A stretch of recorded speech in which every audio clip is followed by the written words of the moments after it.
tenais à vous remercier car vous venez assister à un débat entre candidats et c'est une forme d'engagement dans la vie démocratique locale. Et je tenais à saluer cet engagement à une période où la défiance, l'indifférence sont de mise. À nous, les candidats, d'être à la hauteur de cet engagement dans la cité, à cet intérêt pour la chose publique que vous présentez en étant là ce soir, en animant un débat, en participant à un débat de qualité. Le débat peut être rude pendant une campagne électorale, c'est normal, puisque les candidats, on défend notre projet, notre programme avec conviction, avec sincérité, avec nos tripes et parfois avec des débordements d'émotions. Mais le débat reste de qualité tant qu'il reste sur le terrain de l'idéologie et des idées et qu'il ne se déplace pas sur des attaques sur les vies privées des candidats. Devant vous, moi je m'engage à rester sur ce terrain idéologique. Je vais me présenter rapidement puisque le temps nous est compté, on est même chronométré. Donc je suis paimpolaise, j'ai 39 ans, je suis conseillère municipale de l'opposition à Paimpol depuis 2014. Je suis conseillère régionale de Bretagne dans la majorité. J'ai un métier, je suis éducatrice de jeunes enfants. J'exerce depuis 15 ans et plus particulièrement depuis 10 ans à la maison de l'enfance. Je suis une femme engagée sur des valeurs de gauche, de celles qui mettent l'humain, qui font de l'humain une priorité en agissant sur les solidarités entre les femmes et les hommes, et avec cette conviction forte qu'il faut agir sur l'environnement. Je me présente à vous avec une équipe sérieuse, soudée, particulièrement motivée et qui est une des grandes fiertés pour moi de cette campagne. Et avec un projet que je vais pouvoir décliner ce soir, qui est assez simple, qui est de faire de Paimpol la ville du possible. La possibilité de vivre à Paimpol, d'y travailler, d'entreprendre, d'investir et de s'y investir. La nouveauté aussi, au-delà de notre projet, c'est la méthode. Une méthode nouvelle pour Paimpol. Écouter, décider et rendre compte. Nous ne pouvons pas rattraper le temps perdu, mais nous pouvons arrêter de perdre notre temps. C'est pour ça que nous proposons un projet et une méthode différentes. Et si je me présente à vous en tant que candidate, c'est parce que je veux être utile à ma ville et parce que, sincèrement, profondément, j'aime Paimpol.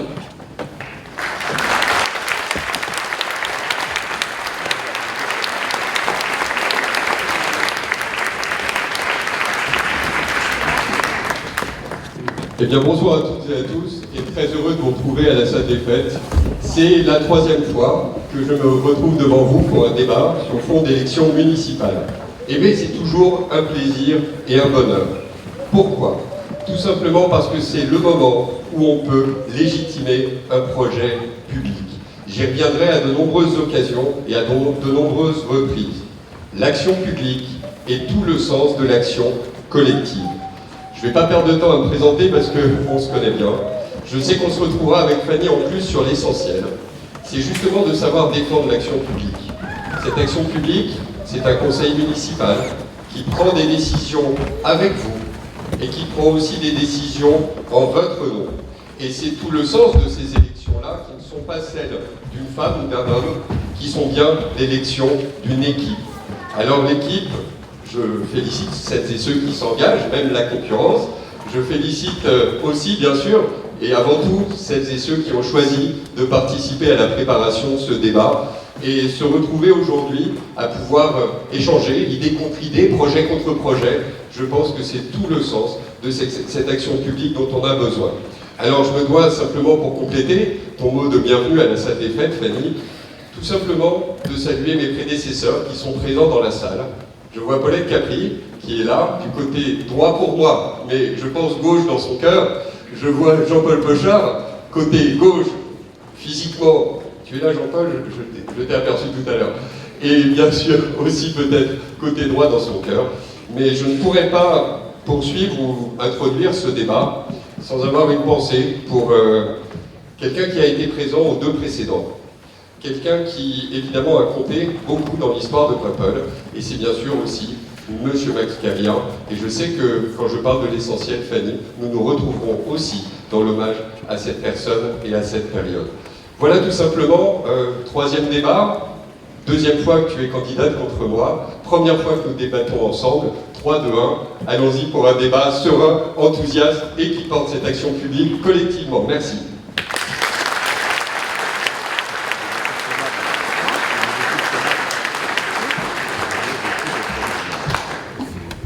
Bon, eh bien, je vous propose de commencer le débat. On va commencer avec un thème qui vous est cher à tous les deux sur cette campagne, c'est l'écologie. Et en fait, ma première question, c'est que l'enjeu climatique, c'est une problématique mondiale.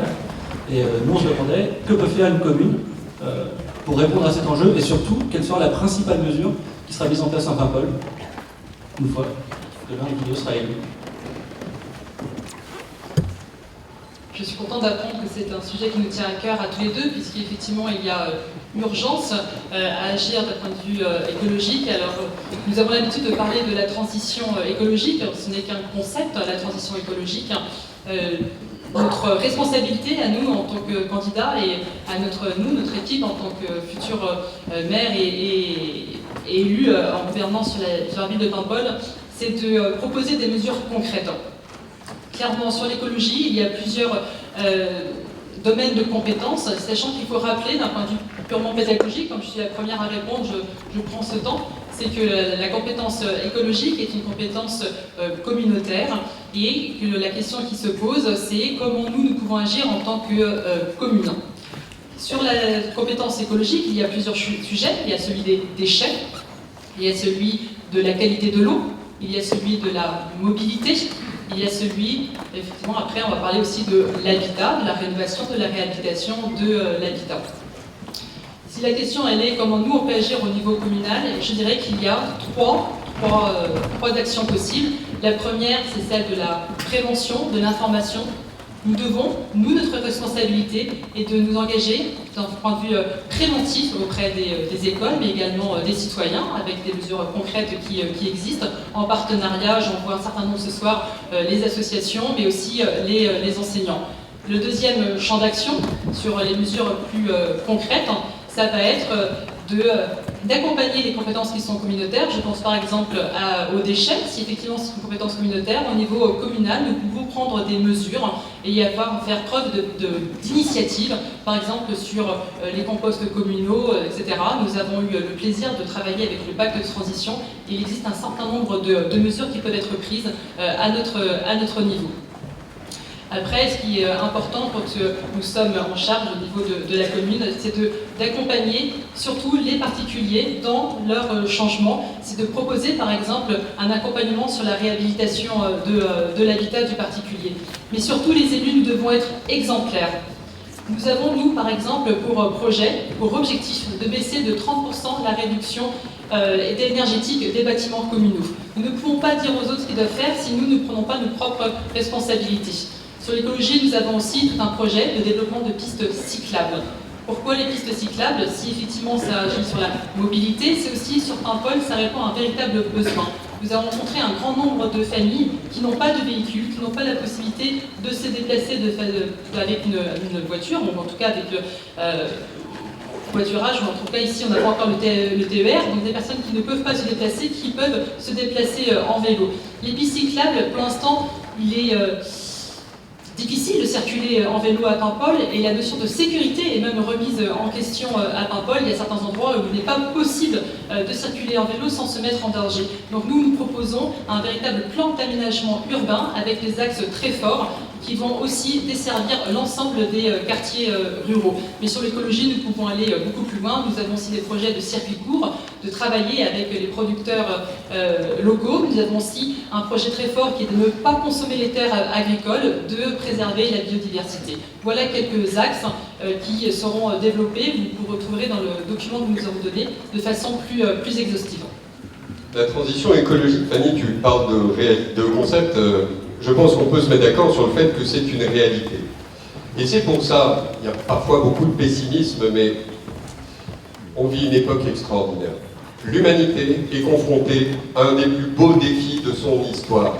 Savoir changer nos modes de consommation, nos modes de production, savoir aussi agir localement en pensant globalement. C'est un état d'esprit et c'est une logique que la mise en place d'une politique écologique dans une collectivité. Tu as cité les thèmes majeurs qui reprennent ces différents sujets. J'aurais rajouté celle de la cantine, par exemple, dans l'action quotidienne d'une commune. La cantine, Paimpol, c'est un peu plus de 3000 repas servis par jour. Et ça veut dire aussi un prescripteur, ça veut dire aussi le fait avec l'hôpital, avec le foyer logement, enfin la résidence autonomie, pardon, je vais me faire taper sur les doigts, avec voilà, toutes les productions de repas. Je pense aussi des influences qu'on peut avoir au niveau d'une commune. Alors, il n'y a pas d'effet de mode, il y a simplement une réalité. Et cette réalité, dans ces cas-là, on a deux façons de réagir par rapport à elle. La première, c'est de savoir s'adapter. Alors ça demande de la sagesse, ça demande aussi, pardon, je vais juste, si tu peux en mettre un petit peu de son, ça demande et si on pouvait avoir les temps de parole, parce que là on n'a pas, je ne sais pas trop exactement où on en était sur les introductions et sur les premières réponses, merci beaucoup. Et donc, on était sur la restauration collective. Ça implique aussi des changements sur les modes de production. Je pense qu'on y reviendra tout à l'heure, voilà, sans faire de grands exposés. Et on a la chance dans notre équipe d'avoir une personnalité, vous allez le voir au fil du débat, j'égrènerai le nom de certaines personnes. Par exemple, Caroline Olivreau, qui, ben, vous le savez, est un peu l'inspiration de cette campagne, et elle est venue avec un regard critique sur la commune. Elle a même exprimé publiquement le fait qu'on devait faire mieux, qu'on devait aller plus loin et qu'on devait faire plus vite. Eh bien, c'est pour ça qu'aujourd'hui, on peut aborder ces questions avec un nouveau regard, avec un nouvel élan, et c'est aussi toute la vertu de cette campagne, de faire ressortir ces thèmes. On reviendra sur les pistes cyclables. Pour l'instant, c'est embryonnaire. On a à Paimpol 10 km de pistes cyclables, dont 4 produites dans les 2 derniers mandats. Alors ça veut dire pas rien. Je te remercie d'avoir reconnu qu'il y avait aussi quelques débordements de campagne. Parfois, on grossit très, on caricature. Effectivement, ce n'est pas le genre de rancœur qu'il faut garder. Et donc, pouvoir développer la sécurité des mobilités douces, on appelle ça les modes actifs. Et dans ce que tu proposes, tu le sais Fanny, puisque c'est un programme que nous avons défendu ensemble devant les institutions régionales, il y a un schéma des modes actifs. Alors, c'est nouveau nom, on a souvent des noms un peu barbares, les circulations douces. Maintenant, c'est des modes actifs. Ce schéma est en cours et un questionnaire a été engagé d'ailleurs pour interroger les habitants sur leurs habitudes de trajet. Et tout ce programme-là qui est déjà engagé permettra d'avoir un plan d'action concret. Je dirais, pour être très précis, que ce sera donc la première mesure, le schéma des modes actifs. Elle est lancée, elle coûte un peu plus de 80 000 € et elle va interroger l'ensemble des citoyens sur leurs habitudes et leurs modes de déplacement. On reviendra, je pense, aussi bien sûr sur l'agriculture, parce que c'est notre génétique, c'est notre histoire, et bien sûr, c'est aussi notre avenir. Ils discutent entre eux. J'aurais une question pour tous les deux. Est-ce que vous envisagez en matière de politique environnementale une mesure politiquement courageuse qui serait, par exemple, la suppression de la voiture dans l'hypercentre de Paimpol? Est-ce que c'est envisageable ou est-ce que c'est envisagé dans vos programmes respectifs? Allez-y, Madame Chapelle. Le courage, il ne serait pas de supprimer la voiture dans un centre-ville qui est fréquenté par un grand nombre de personnes âgées. Un Paimpolais sur 2 a plus de 60 ans, non pas qu'on soit âgé à 60 ans, hein. Je ces personnes. Le courage ne serait pas d'empêcher les personnes en situation de handicap d'accéder au centre-ville. Le courage, il est de ne pas satisfaire les personnes qui sont pro-voiture dans le centre-ville, et le courage, il n'est pas de satisfaire les associations environnementales qui voudraient qu'il n'y ait plus du tout de voiture. Le courage, il est de trouver un équilibre qui réponde à l'intérêt général. En l'occurrence, nous avons rencontré les riverains, les commerçants, les acteurs du centre-ville.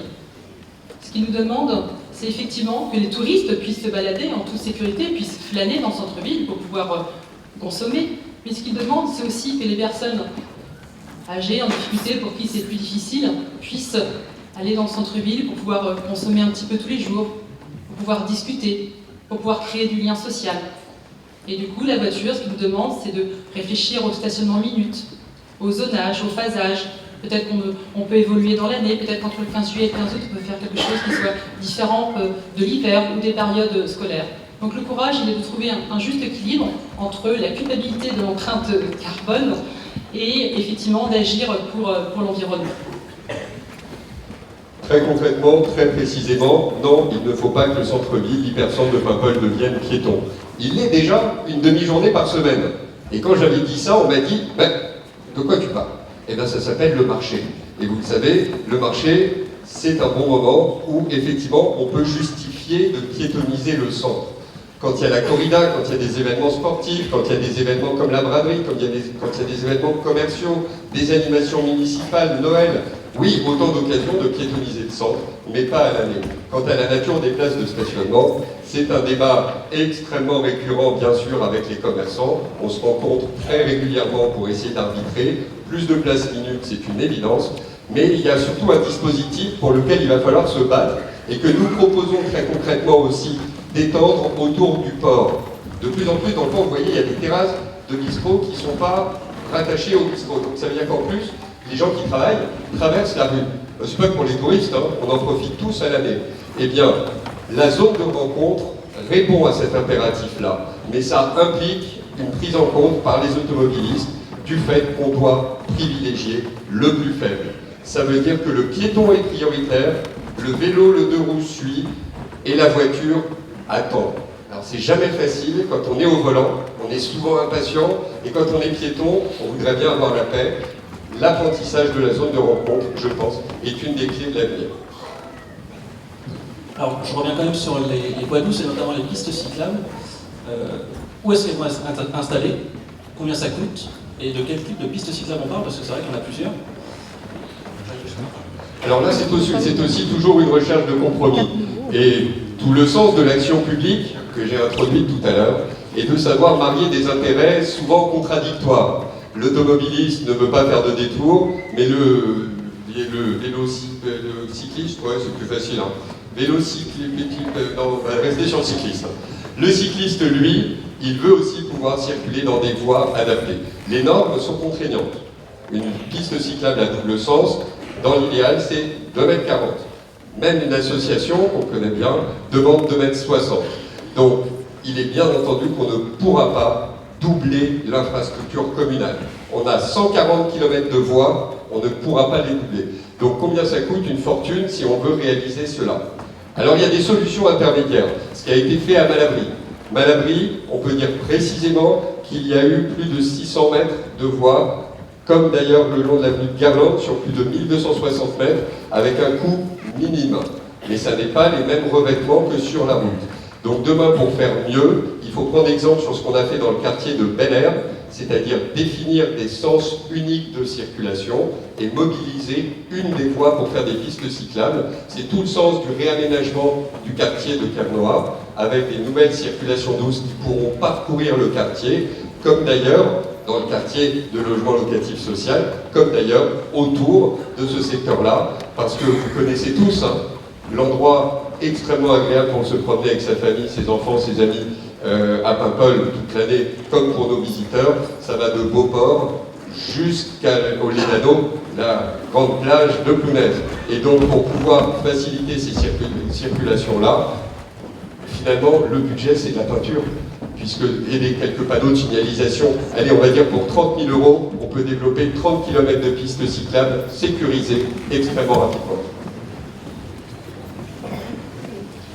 Pistes cyclables ou de bandes cyclables? De pistes cyclables, c'est vraiment des voies cyclables aux normes, et c'est bien le schéma des modes actifs que j'ai évoqué tout à l'heure. Première mesure, c'est d'abord avoir l'avis d'un expert, un avis concerté, et donc oui, des pistes cyclables dédiées. Vous pourrez découvrir sur le document 4 pages que nous vous avons donné notre projet de pistes cyclables. Il répond à plusieurs objectifs, celui de sécuriser d'abord les personnes qui utilisent les pistes cyclables le dimanche, parce qu'on a rencontré un grand nombre d'associations qui sont venues nous voir en disant nous, quand on fait du vélo, on veut se sentir en sécurité, donc on a repéré quelles étaient ces pistes-là, mais il y a aussi la volonté de sécuriser les déplacements autour des établissements scolaires. Si nous voulons développer ce mode de déplacement, il faut encore le sécuriser. Donc nous avons priorisé aussi les pistes autour des établissements scolaires. Et puis on parle de Malabry, je vous entends parler de Guermois, mais sur Paimpol, ce que l'on entend aussi beaucoup, c'est le besoin de faire du lien entre les quartiers que l'on appelle ruraux et le centre-ville. Donc il y a aussi la volonté de unir, de rassembler, de réunir, de faire du lien, de tisser à travers des pistes cyclables un véritable réseau sur Paimpol. Les normes, elles sont contraignantes, mais elles sont les mêmes pour tout le monde.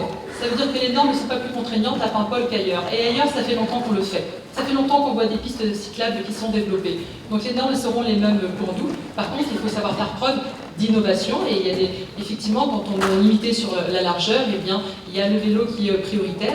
Et ça s'accompagne aussi d'une formation. Donc ça peut être aussi avec les écoles primaires sur former les élèves, les enfants à utiliser le vélo. Donc tout ça s'accompagne toujours avec des mesures concrètes, mais aussi avec une responsabilité des élus de travailler en partenariat avec ceux qui peuvent accompagner cette mesure. Donc voilà, nous, pour ce qui est des pistes cyclables, ça va aussi, au-delà d'un point de vue purement écologique, c'est aussi d'unir, de tisser, de faire un véritable réseau sur Paimpol. Juste, pardon, excusez-moi, il y avait aussi une question sur le budget. Nous avons un projet, nous, de plan d'aménagement urbain, et les pistes cyclables, la sécurité des routes, vous êtes trop nombreux à nous en avoir parlé pour qu'on ne considère pas que ce sera une priorité budgétaire. Alors justement, c'était ma question suivante. Ce sentiment d'insécurité sur les routes, à Paimpol, nous aussi on a eu pas mal de témoignages sur cette question-là. Que comptez-vous faire pour ça? Comment y remédier? Comment la zone de rencontre, notamment au centre-ville, comment l'améliorer? L'améliorer, c'est le partager et effectivement avoir des programmes de prévention qui sont engagés déjà aujourd'hui. Et donc ces actions seront vraiment la base de l'action municipale, comme je l'ai annoncé tout à l'heure. Et concrètement, quand même, qu'est-ce qu'on peut faire pour, je pense à la rue du commandant Le Cognard, par exemple, les gens vont vite, et certains se plaignent que les gens vont trop vite. Est-ce qu'on ne peut pas mettre en place Mettre en place des dispositifs physiques aussi. Rue du commandant Le Cognat, on est sur des secteurs de centre-ville. Vous avez pu voir, chemin de Kerguémest aussi, des dispositifs de chicane, de plateaux surélevés qui ont pu être mis en place et qui portent leur efficacité. C'est aussi d'ailleurs ce qu'on est en train de mettre en œuvre, juste de l'autre côté, là derrière l'Eurotel et sur le chemin de Tounaise. Donc oui, apaiser la circulation peut demander de l'infrastructure. Donc je le redis, même si ça ne fait pas spectaculaire, mais les évolutions, c'est d'abord l'évolution des comportements et la protection du plus faible. Sur les dangers, par exemple, sur un espace qui est partagé, c'est un espace qui est partagé, il aurait fallu penser la prévention tout de suite. On ne pense pas à la prévention après, une fois qu'on s'est rendu compte qu'il y avait des difficultés. La prévention, c'est comme la concertation, c'est en amont, c'est pas après.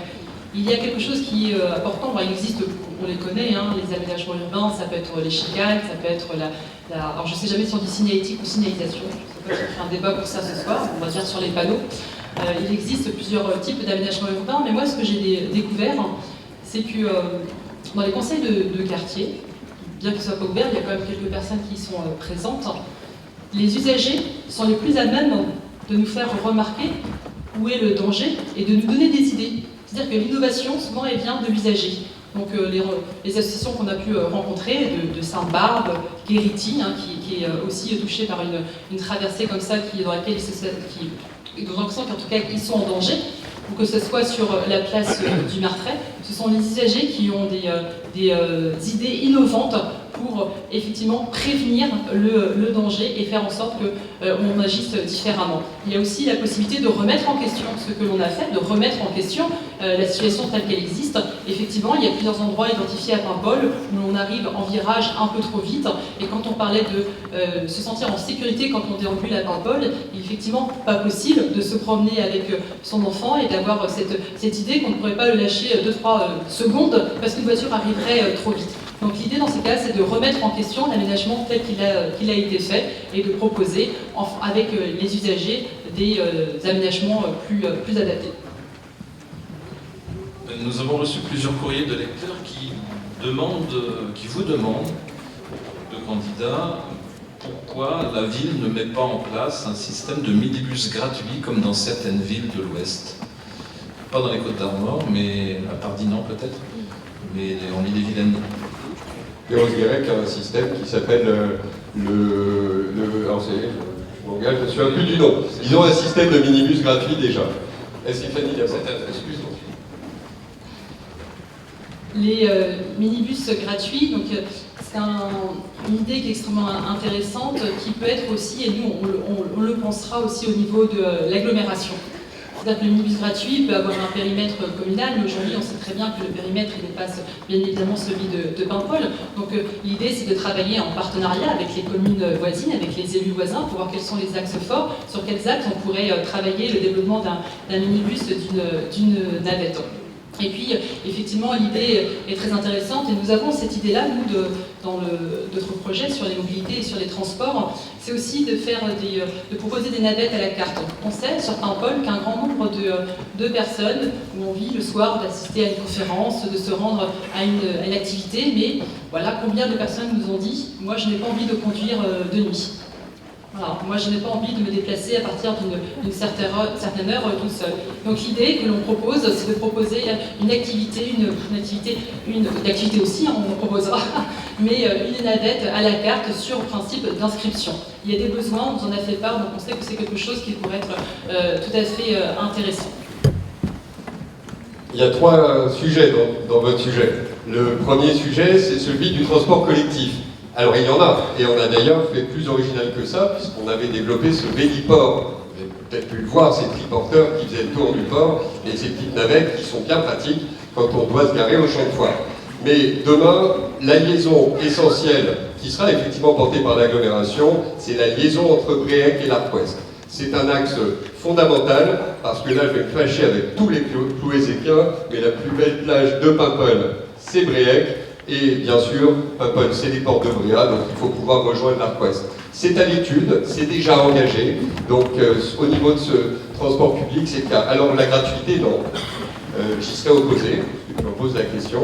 Je pense que tout ce qui a un coût doit avoir un prix, même s'il doit être modique, comme ça a été le cas pour le T9Com, le partenariat avec les sociétés de taxi pour les transports individualisés, ça existe. Et donc, quand on fait la somme de tout ça, il y a des facilités de mobilité, mais qui doivent être facturées. 1 euro, 2 euros, mais pas gratuitement.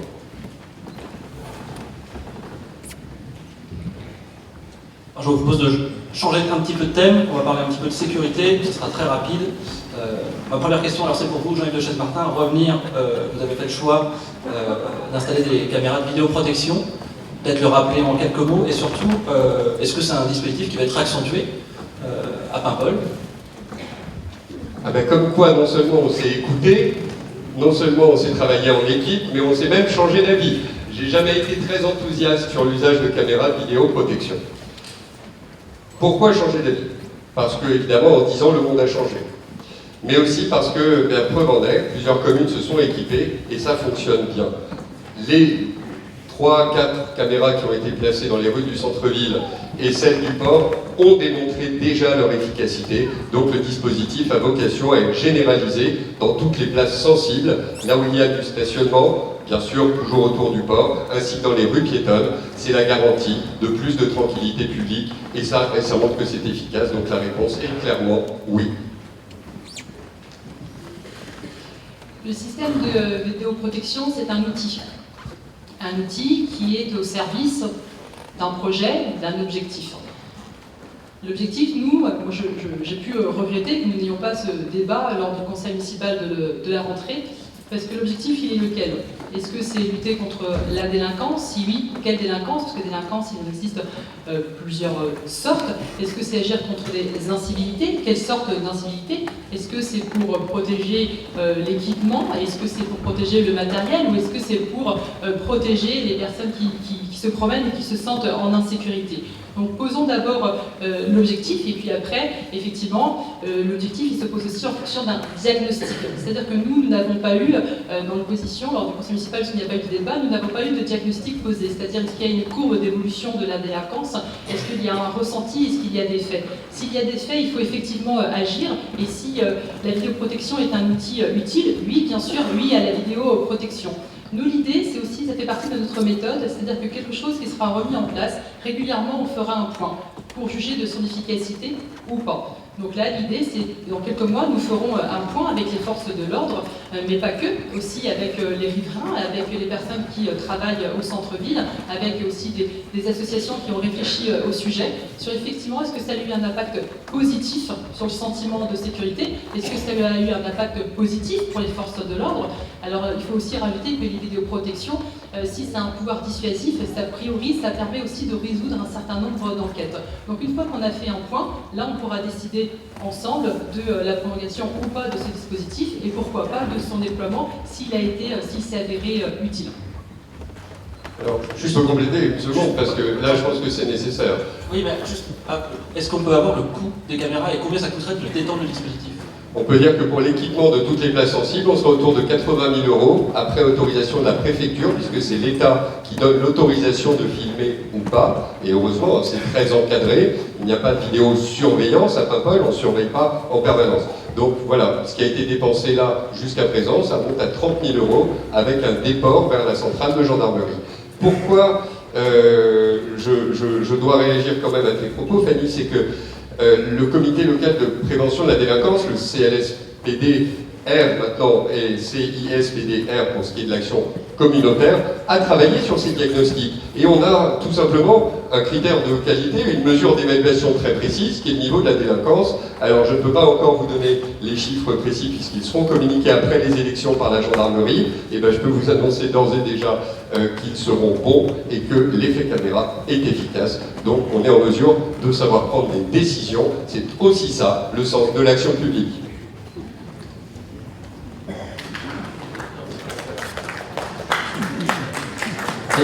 Je comprends que les applaudissements ne soient pas très nourris parce que l'effet des caméras est efficace, mais on ne connaît pas le diagnostic. Mais d'ici quelques semaines, nous approprierons le diagnostic et effectivement, nous applaudirions aussi si nous étions sûrs que le constat s'il était partagé, nous serions applaudis. Mais n'ayant pas connaissance du diagnostic, c'est un petit peu compliqué.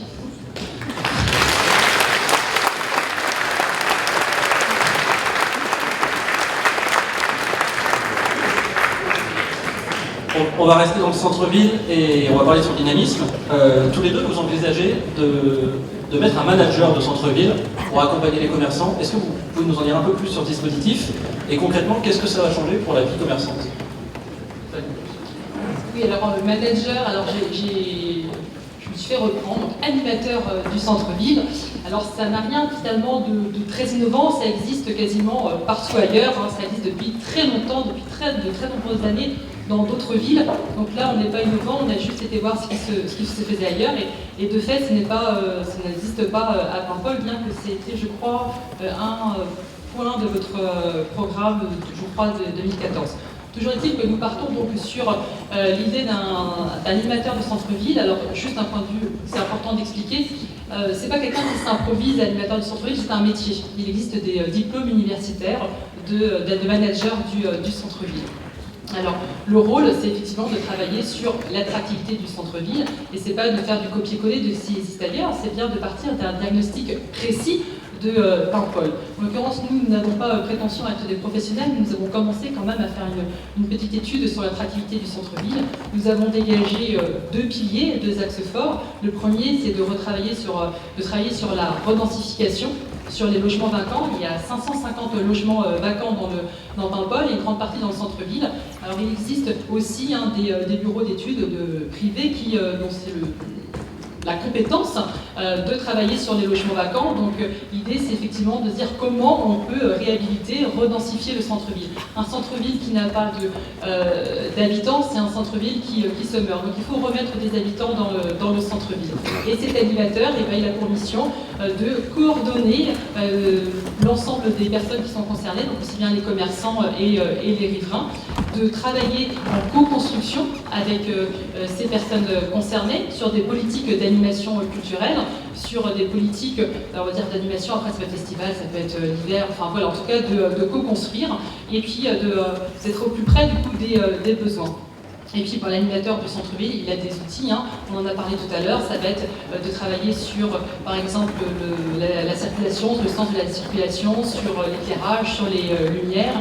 Il existe des choses aussi qui se font ailleurs, qui sont très intéressantes, c'est travailler sur le fleurissement. Moi je suis conseillère régionale, c'est quelque chose qui existe de plus en plus au niveau de la région de Bretagne, de plus en plus sollicité, parce que de plus en plus de villes ont compris que le fleurissement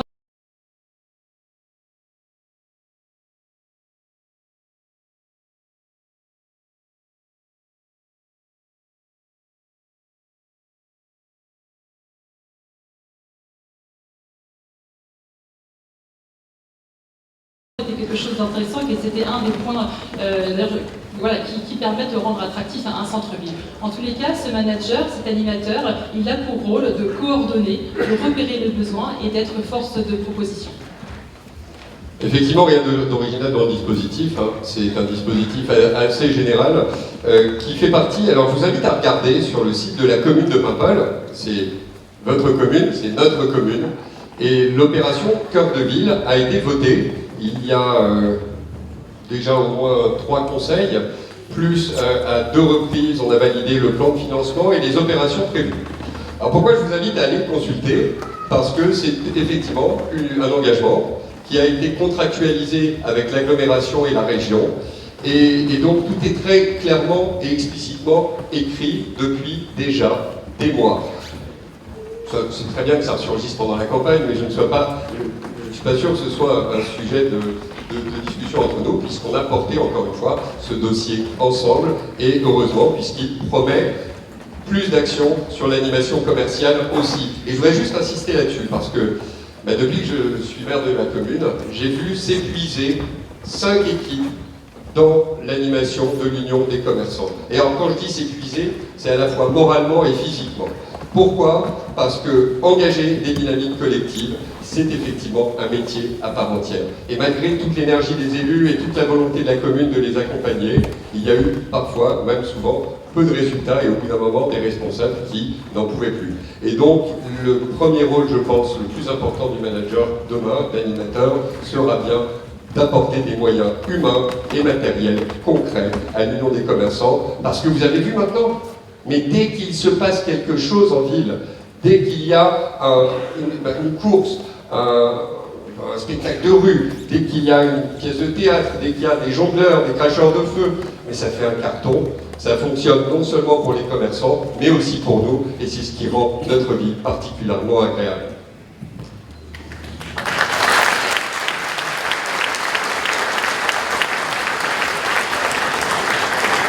Merci de l'applaudir, c'est gentil. Pour faire vivre les commerces, il faut des habitants.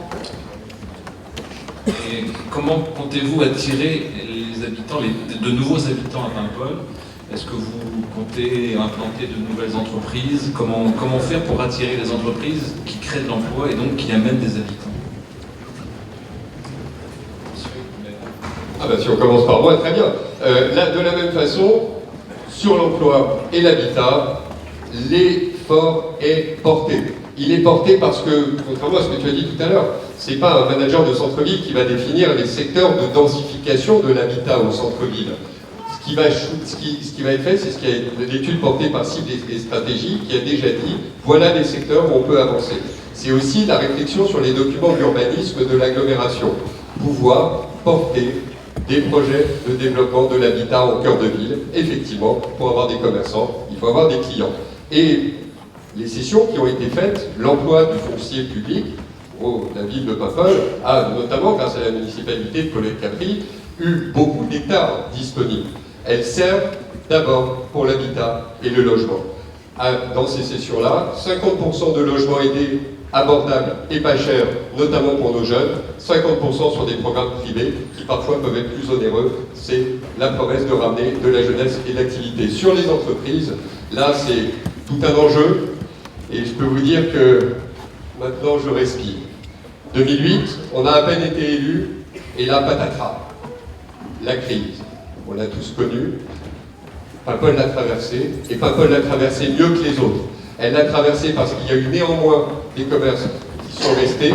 On a un taux de vacances dans les commerces de 7%. Je ne sais pas si vous vous rendez compte, c'est un des taux les plus bas dans toute la région Bretagne. Ça veut dire quoi? Que la dynamique commerciale, elle est là. Et alors sur des entreprises, on aurait pu vouloir avoir une grande boîte qui s'installe, qui crée 1500 emplois. On est passé pas loin avec Ecocéane. 1500 emplois programmés. On est passé pas loin avec Open Hydro, où de la même façon, c'était des centaines d'emplois qui étaient programmés.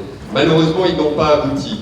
Comment défendre l'entreprise et attirer des entreprises chez nous? L'artisanat, bien sûr, le commerce de centre-ville, le développement des zones périurbaines, et si vous voulez un exemple très précis et très concret, la cession que vient de faire la ville de Paimpol du secteur de Goasplan, cet ancien collège fermé par le département des Côtes-d'Armor à l'époque, eh bien, ce collège-là, demain, c'est 65 emplois nouveaux pour la commune, c'est de l'activité complémentaire du centre-ville, et c'est-à-dire des gens qui n'iront pas à Lannion ou à Saint-Brieuc ou moins pour faire leurs courses, mais qui pourront les faire à Paimpol. Voilà des exemples et des illustrations très précises de la dynamique et de la réussite paimpolaise, et ce pourquoi la démographie s'est stabilisée, ce pourquoi Paimpol a bien construit son avenir.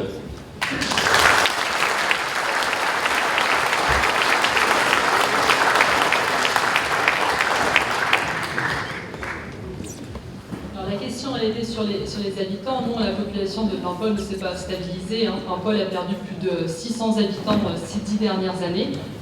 Alors, le qualificatif d'hémorragie peut être un petit peu excessif. Il n'empêche que, jusqu'en 2008, la population s'était plutôt stabilisée. Moins de 600 habitants en 10 ans. Donc, effectivement, ça, c'est faux. Vous regardez les sources de l'INSEE, je vous invite toutes et tous à regarder.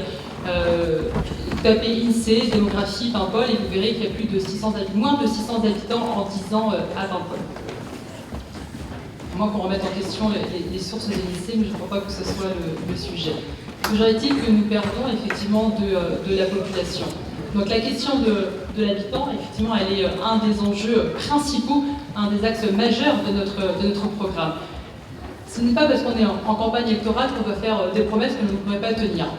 Alors, petite touche d'humour, je suis, tout le monde le sait, socialiste, donc je ne prendrai pas le risque de dire que nous pouvons inverser la tendance, ça a coûté cher à certains, mais en tout cas nous pouvons relever le défi de dire que si nous ne pouvons pas inverser la tendance, au moins nous pouvons peut-être faire en sorte que la diminution soit moins violente. Les leviers ils existent, mais c'est pas facile. C'est pas facile. Parce que nous avons aussi perdu des services publics de proximité. Or, nous savons que quand nous perdons des services publics, nous perdons des habitants. Nous avons ce défi aussi à relever, de faire revenir des services publics, mais au moins de maintenir ceux qui existent. Vous avez posé aussi la question des entreprises.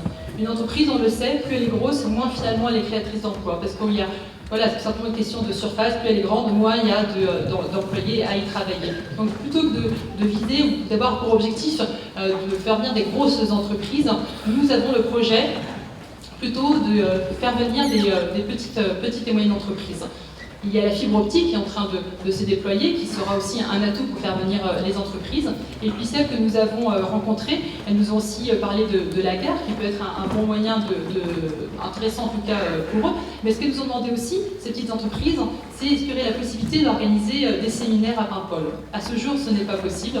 On aura l'occasion, et j'aurai l'occasion de l'expliquer plus tard, mais nous avons aussi ce projet de permettre la venue de séminaires à Paimpol. Et il n'y a pas que ça. Ce qu'ils nous ont demandé aussi, c'est des visioconférences. C'est de pouvoir travailler avec leurs clients, leur siège social, par le biais de visioconférences. C'est aussi quelque chose que nous proposerons. Elles ont demandé aussi la possibilité de travailler sur des espaces partagés. C'est quelque chose que nous proposerons. Et puis, avant de faire venir des entreprises, prenons soin de celles qui sont déjà là. Prenons soin de l'existant. Les entreprises, on en a rencontré sur le quartier du Four à Chaud, on en a rencontré sur l'autre côté du port, on en a rencontré sur d'autres zones. Des entreprises qui nous ont dit, mais nous, on se développe. Nous, on a des projets de création d'emplois sur les 2-3 prochaines années. Mais nous avons des besoins. Besoin de terrain, besoin de nous développer. Donc ce qu'elle demande là, c'est aussi d'être accompagnés. Et notre responsabilité, c'est de ne pas mettre en concurrence des terrains qui pourraient servir à des entreprises qui existent déjà, avec des investisseurs étrangers qui n'auraient pas forcément le même souhait pour les entreprises locales. Donc prenons soin déjà de l'existant, accompagnons les entreprises locales, et puis soyons humbles, ayons ce défi de faire venir des petites entreprises, et pour certaines peut-être qui sont parties, de les faire revenir. Alors là, je ne peux pas.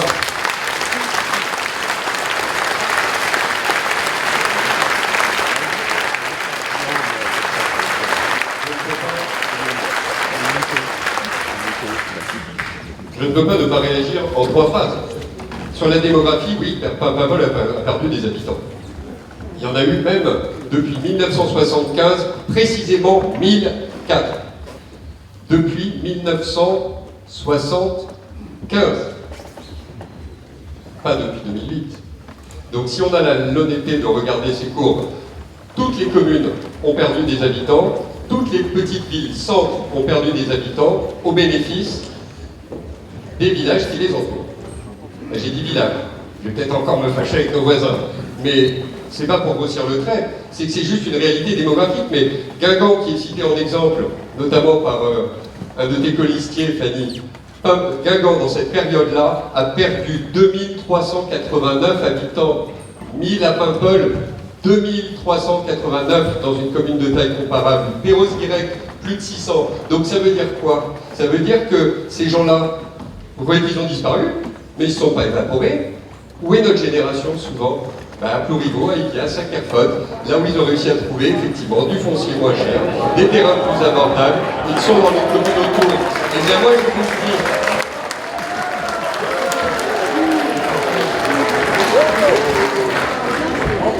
dis, exprimez-vous, c'est bien. Et ils sont où? Ils sont autour de chez nous, c'est-à-dire sur le même territoire. Et c'est pour ça qu'à un moment, il faut être réaliste sur l'attractivité paimpolaise. Quand je dis qu'elle est reconquise, c'est qu'il a fallu 10 ans d'efforts pour réussir à inverser la tendance. Il a fallu 10 ans d'efforts pour réussir à redonner l'accès à des logements pour toutes les catégories de personnes qui le souhaitaient, pour que chacun puisse vivre à Paimpol. Tiens, vivre à Paimpol, ça te rappelle rien, Fanny? Oui, 2 programmes, 2 mandats, une réussite.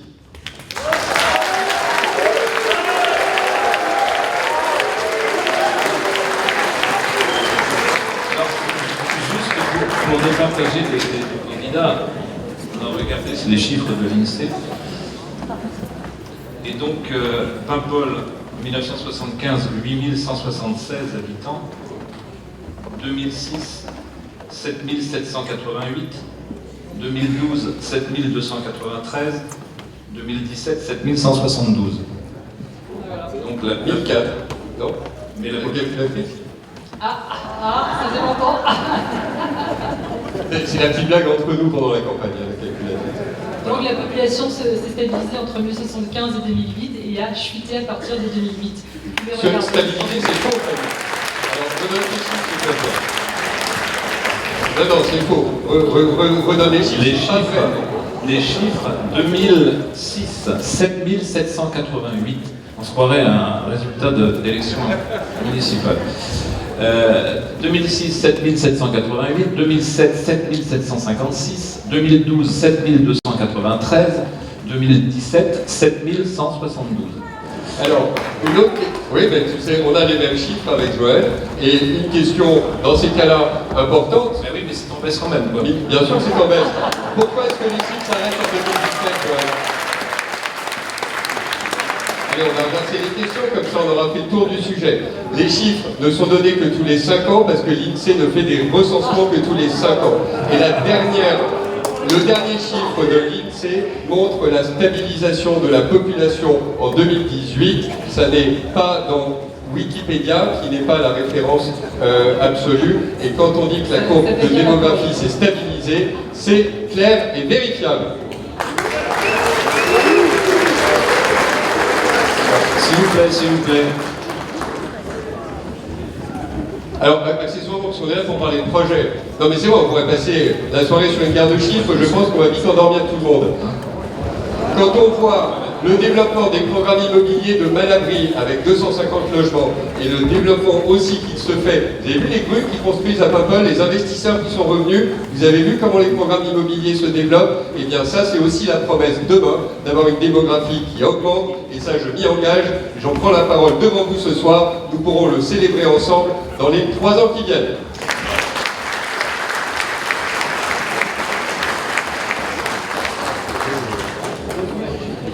J'ai juste une phrase pour résumer, qui est un peu amusante et un peu inquiétante. Vous avez dit, monsieur le maire sortant, 2 programmes, 2 mandats, une réussite.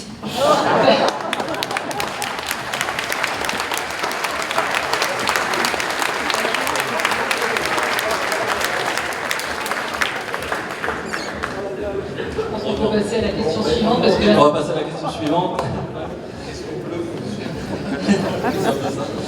Justement sur le port, comme vous, tous les deux, vous défendez l'idée qu'il y ait des zones d'activité et une place pour les professionnels. Comment on concilie tourisme, parce que c'est quand même un attrait, le port est un attrait touristique fort, et justement ces zones pour les professionnels, notamment pourquoi pas une zone pour l'ostréiculture à Paimpol, au bout du quai.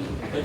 Ben, c'est tout à fait ce qui est prévu. Très concrètement, lancement de 3 appels à projets dans les 3 mois qui suivront l'élection. Alors pour ça, c'est sûr, il faut être opérationnel dès le lendemain de l'élection, et j'y reviendrai. Mais 3 appels à projets, c'est justement pour permettre à des entreprises d'investir dans les secteurs qui ont besoin aujourd'hui d'équipements autour du port. L'ostréiculture est certainement le premier d'entre eux, et ça n'est pas la commune qui va commencer à lancer des produits pour les ostréiculteurs, c'est bien des entreprises qui le feront. C'est ce que fait l'entreprise Dauphin autour du port aujourd'hui. Lui permettre, sur du domaine public maritime, de développer son activité, c'est bien toute l'ambition qu'on porte. Elle n'est absolument pas contradictoire avec le tourisme. Et regardez ce qui se passe à Saint-Quay-Portrieux. Allez, on va faire un peu la pub pour les voisins, mais visiblement, Fanny, moi je ne serai pas sur une note d'humour, mais plutôt sur une note de gravité. Je n'ai peur ni des étrangers, ni des investissements étrangers, par rapport à ce que tu as pu dire tout à l'heure. Et quand on voit à Saint-Quay-Portrieux comment on peut avoir des équipements qui marient l'activité économique, le tourisme, c'est-à-dire l'utilisation, le mareyage, la vente de poissons, l'utilisation des glaces, la vente à emporter, ainsi que la consommation sur place, on a des équipements polyvalents qui rencontrent un succès gigantesque. C'est vraiment un exemple à suivre pour Paimpol. La question du quartier que vous avez évoqué, du tourisme et des entreprises, c'est quelque chose que nous avons, un sujet que nous avons beaucoup travaillé avec les personnes concernées que nous avons rencontrées, les riverains, les entrepreneurs, et puis les associations de ce quartier-là. Toutes les personnes qu'on a rencontrées, ça ne veut pas dire que toutes, il y a des personnes qu'on n'a pas rencontrées, j'en vois quelques-unes ici, toutes les personnes qu'on a rencontrées nous ont demandé de développer ce quartier pour que ce soit un quartier dans lequel on puisse vivre bien. Et toutes ces personnes nous ont demandé aussi de soutenir les entreprises qui existaient, parce que ce sont des entreprises qui sont un marqueur fort de l'identité de Paimpol. Un port d'abri, un port de réparation, et toutes nous ont dit voilà un marqueur fort, voilà comment Paimpol peut se distinguer. Et c'est un des quartiers qui pourrait permettre que Paimpol se distingue par rapport à toutes les villes qu'on évoque depuis tout à l'heure. Paimpol, nous sommes une ville différente, et nous devons marquer cette authenticité avec ce quartier. Et toutes nous ont dit qu'elles étaient bien évidemment favorables à développer le tourisme.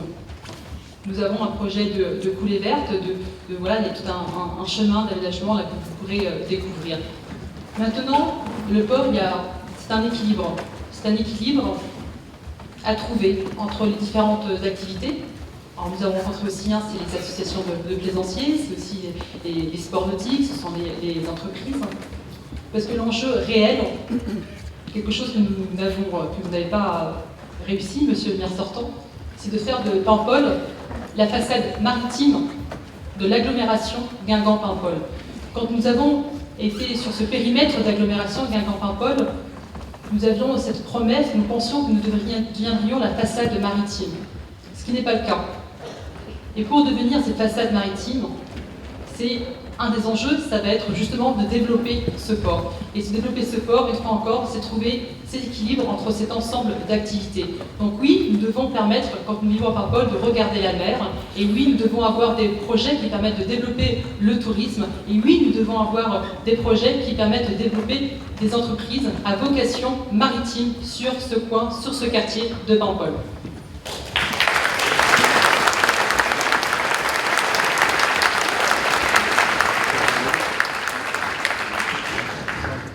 Fanny Chapet, j'en profite. Concernant la gestion du port et l'hypothèse évoquée d'une SPL, une société publique locale, quel est votre avis sur cette question? Ça, c'est la question de l'outil. La question de l'outil, c'est ce que je disais tout à l'heure, il faut la poser à condition qu'on ait trouvé l'usage. Et c'est ce qu'on a évoqué précédemment avec l'adversaire, le candidat adverse, c'est la question de l'usage. L'usage du port. Qu'est-ce qu'on peut faire du port? Donc une fois encore, si on veut que ça devienne une façade maritime forte, si on veut trouver un équilibre entre les entreprises, les associations et tout ce que j'ai dit, effectivement, si on définit un usage, après on trouvera les outils. le plus important, c'est de trouver l'usage. Et là, la question depuis quelques semaines, ce qu'on voit dans la presse, c'est qu'on a inversé, on a appris différemment, on a posé la question des outils avant de poser la question de l'usage. Donc posons la question de l'usage, mettons-nous d'accord, tous ensemble, en concertation, et les outils de gestion viendront après sans problème.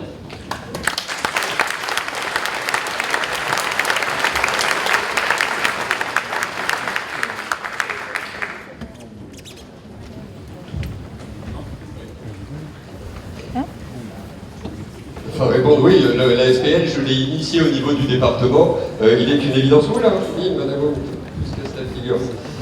Que les notes, hein, je vous rassure.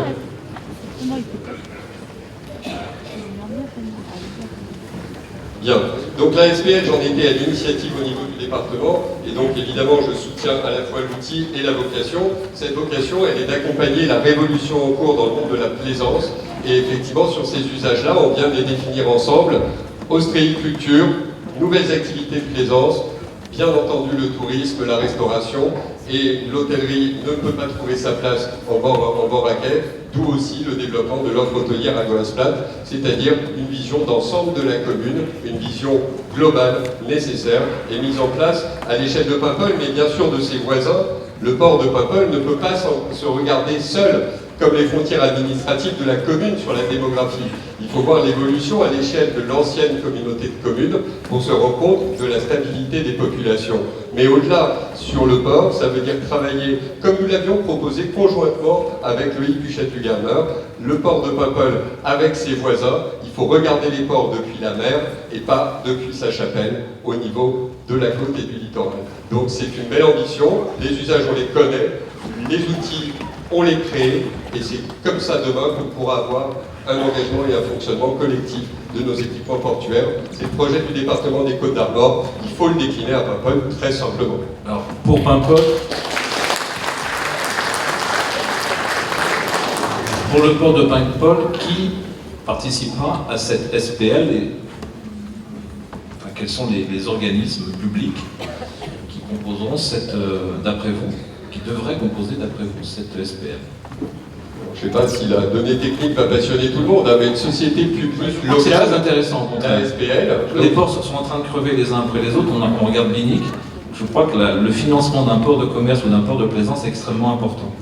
Alors très simplement, l'outil de société publique locale est une entreprise publique dont les actionnaires sont 100% publics. Elle se créera, et le département va la créer, parce qu'on est dans un port départemental, hein, il ne faut pas l'oublier, avec les Ardrieux, Pontrieux, avec bien entendu Tréguier, avec lequel on a commencé à créer des rapprochements et des liens forts. Il impliquera aussi Saint-Quay-Portrieux et Binic. C'est un outil de gestion qui rassemblera le département, les communautés d'agglomération et les communes. Donc voilà, qui mettra tout le monde autour de la table pour mieux gérer nos espaces portuaires. Pas d'entreprise privée. C'est pas légal, c'est une SPL est une société publique. Avec des délégations syndicales. Ah, par contre, il peut déléguer à des entreprises. Comme la commune, hein, la ville de Paimpol est titulaire d'une délégation de service public du département. Pas de polémique là-dessous. Hein. La réponse est technique, donc c'est une délégation de service public, effectivement, mais la réponse est technique. Après, c'est la question de est-ce qu'on utilise cet outil ou pas. Oui, vous êtes pour une SPL. J'ai connu un conseiller général qui disait « Je suis ni pour ni contre, bien au contraire ». À lui que non. Une fois encore, la question de l'SPL, et ça dépend de si une fois qu'on aura défini l'usage, pourquoi pas poser la question. Et effectivement, il y a aussi la question des ports. Il y a les ports régionaux, il y a les ports départementaux, et effectivement, la SPL, pourquoi pas, à condition qu'on ait bien avant posé et redéterminé l'usage.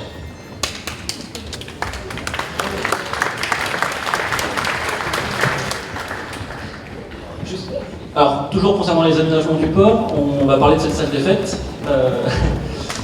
Dans votre projet, Jean-Yves Le Chef-Martin, vous souhaitez la transformer et vous souhaitez créer une autre salle des fêtes, en tout cas à Goasplat. Avant de parler de Goasplat, parle de l'avenir de cette salle des fêtes. Est-ce qu'on sera là dans 6 ans?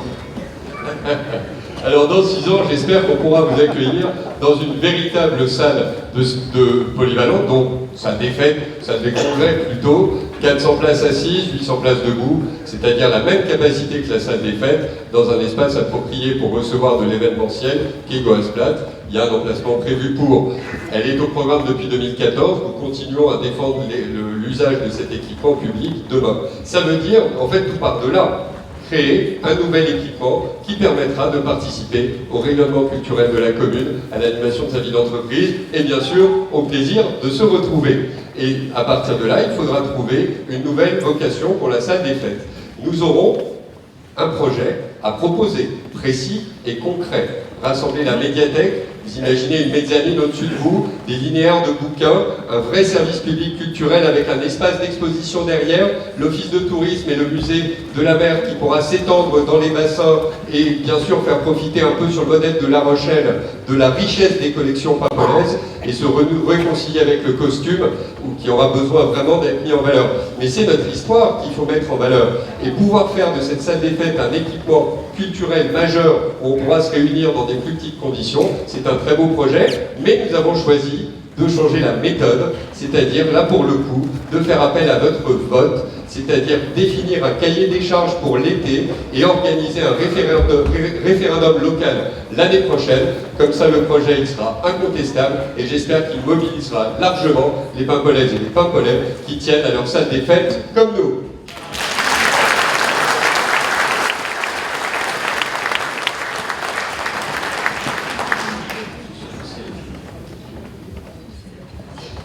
Dans 6 ans, on se retrouvera dans cette salle des fêtes.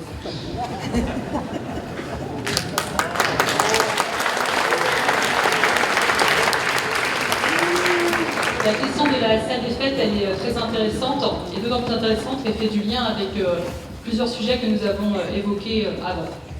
Nous avons un projet, nous, de réhabilitation.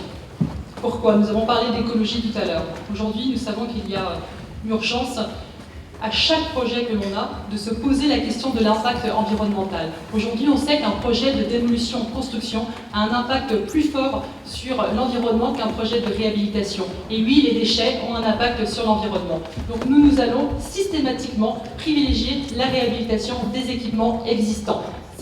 C'est pas une méthode, c'est un principe, et un principe que vous trouverez, que nous déclinerons sur chaque axe de notre programme. Donc nous réhabiliterons la salle des fêtes, et non, nous ne ferons pas de démolition en construction. Premièrement, pour la réponse écologique.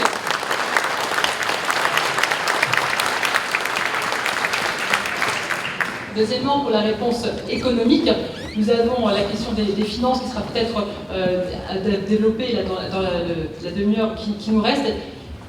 Les finances de la ville de Paimpol sont tendues. C'est un sujet que nous avons, un débat que nous avons à chaque conseil municipal. Quand la question des finances, si on dit la situation des finances est tendue, non, nous n'allons pas avoir des projets exorbitants. Non, nous n'aurons pas des projets que nous ne pourrons pas tenir à 5-6 millions d'euros. Et oui, nous aurons des projets raisonnables. La réhabilitation permet un projet financier raisonnable.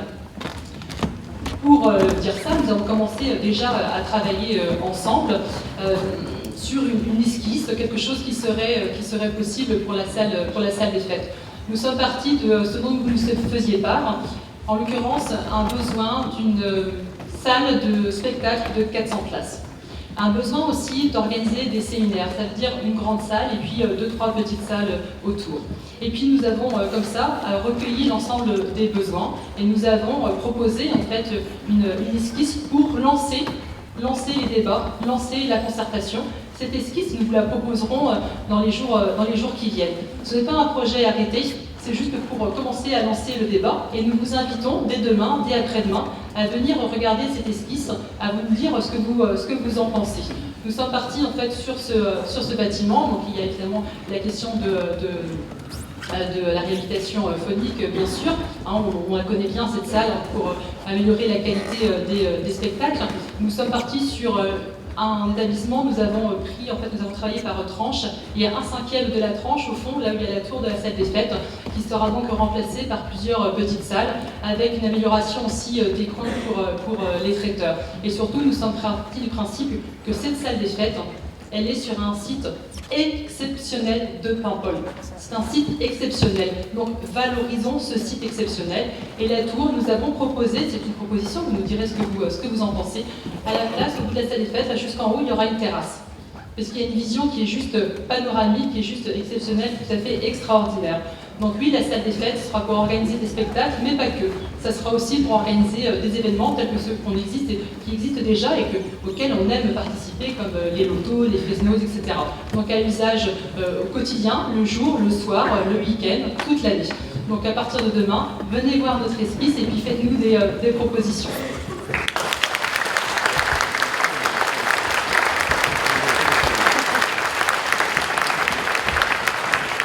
Alors, je vais rebondir sur ce qui vient d'être dit. Juste un mot, est-ce que les finances de la ville vont mal? Et surtout, est-ce que la ville a les moyens de se payer ce projet de salle polyvalente à Goisplatte? Il y avait une priorité des précédents mandats. Tout à l'heure, j'ai parlé d'une réussite qu'il a fallu 2 mandats pour accomplir sur la démographie. Désormais, nous devons investir dans l'équipement public. Oui, Paimpol a les moyens d'investir. On a un budget d'investissement de 5 millions d'euros par an, dont 2,5 millions permettent d'investir dans des investissements et des projets nouveaux. Donc, bien entendu, que la ville de Paimpol n'est pas riche, mais elle est riche de ses projets et de ses idées, notamment grâce à l'animation de notre majorité municipale, en partenariat avec l'agglomération, et pour avoir rencontré Jean-Michel Le Boulanger, que tu connais sans doute, Fanny, qui est vice-président de la région aux affaires culturelles, pour en avoir parlé aussi longuement avec les élus de l'agglomération, et notamment Samuel Le Gaouillet, le maire de Montrieux, qui s'occupe de la culture. Nous avons l'opportunité d'écrire un véritable projet culturel grâce à un nouvel équipement. Donc oui, il est nécessaire. Sur les finances de la commune, elles permettent de le financer à l'échelle d'un mandat. Nous avons prévu les moyens pour le faire. Les finances de Paimpol sont tendues. Nous n'avons pas les moyens de diminuer les impôts. Nous n'avons pas non plus la possibilité de les augmenter parce qu'ils sont plus élevés que les autres communes de la strate. Mais les financements communautaires, la contractualisation avec nos partenaires, les programmes auxquels on peut candidater sur des appels à projets comme on l'a fait pour l'opération Cœur de Ville, que tu sais très bien reprendre, Fanny, et je suis très heureux que tu nous rejoignes sur ce projet dans ta campagne électorale. Donc pour toutes ces raisons-là, nous aurons la possibilité sereinement de le financer. C'est budgété sur un budget de 3,5 millions d'euros avec une échéance à 2 ans et demi. Ça veut dire juste le temps de mobiliser les financements de nos partenaires. Ça veut dire que c'est réaliste, que c'est à portée de main, mais surtout que c'est nécessaire.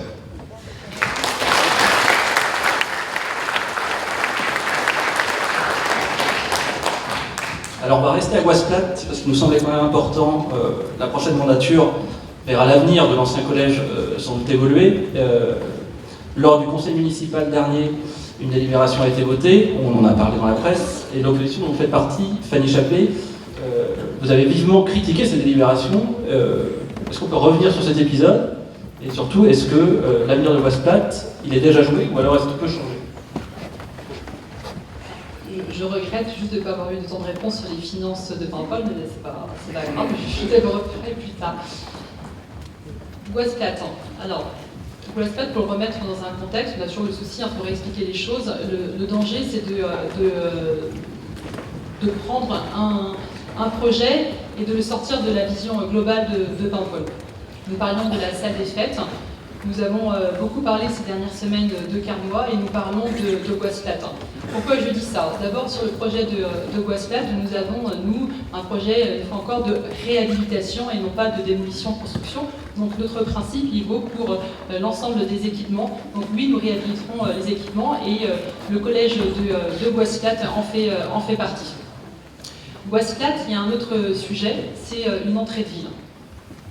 Comme son nom l'indique, c'est un quartier qui doit permettre d'entrer dans la ville et non pas de s'y arrêter. Donc nous, notre projet, ça sera de casser cette entrée de ville qui aujourd'hui ressemble à beaucoup d'autres entrées de ville.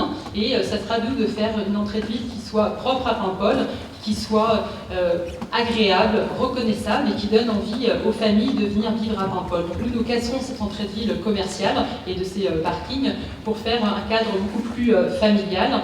Vous êtes nombreux à nous avoir demandé, pourquoi pas une médiathèque à Goisplatte. J'espère un jour, et je suis bien placée pour le savoir, que nous aurons une nouvelle maison de l'enfance à Goisplatte. Et puis, il y a aussi donc, les parcours sportifs. Vous êtes nombreux à nous avoir demandé aussi un parc. Donc nous, notre projet, il est de casser cette entrée de ville, de proposer quelque chose de beaucoup plus familial, attractif, avec aussi, on en a parlé tout à l'heure, de revoir l'accès aux piétons, aux pistes cyclables. Donc nous, le 16 mars, effectivement, notre projet sera différent.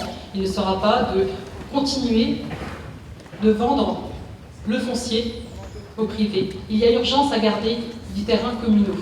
D'autant plus que ces terrains, c'est une pépite.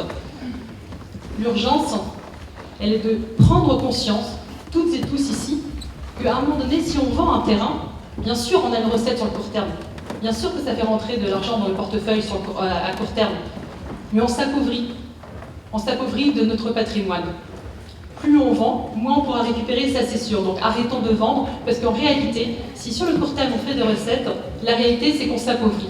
Donc nous gardons les terrains communaux, et particulièrement l'entrée de Goasplat. Oui, nous y tenons, et oui, nous garderons cette entrée de ville.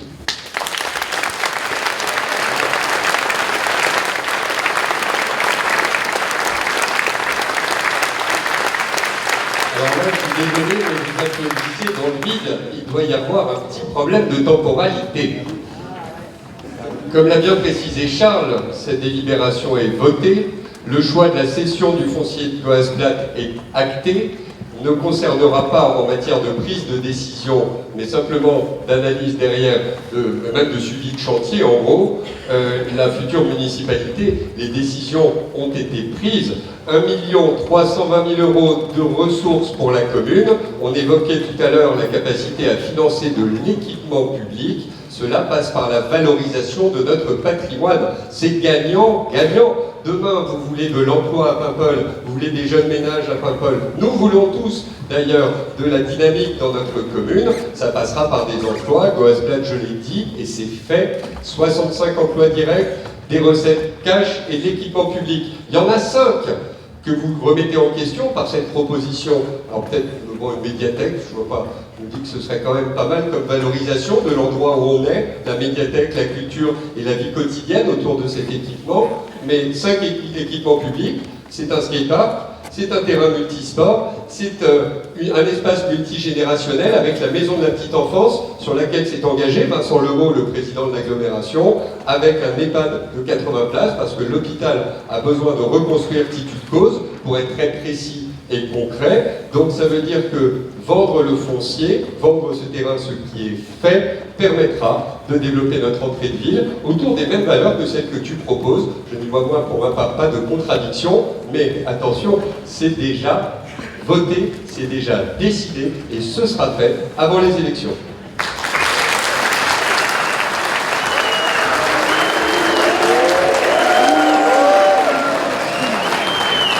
Alors, juste une petite question, comme l'avait demandé l'opposition, parce qu'on parle quand même là d'un projet majeur pour l'avenir de Paimpol, c'est un gros projet. Pourrait ne pas avoir attendu, comme l'avait demandé l'opposition quelques jours avant, quelques jours.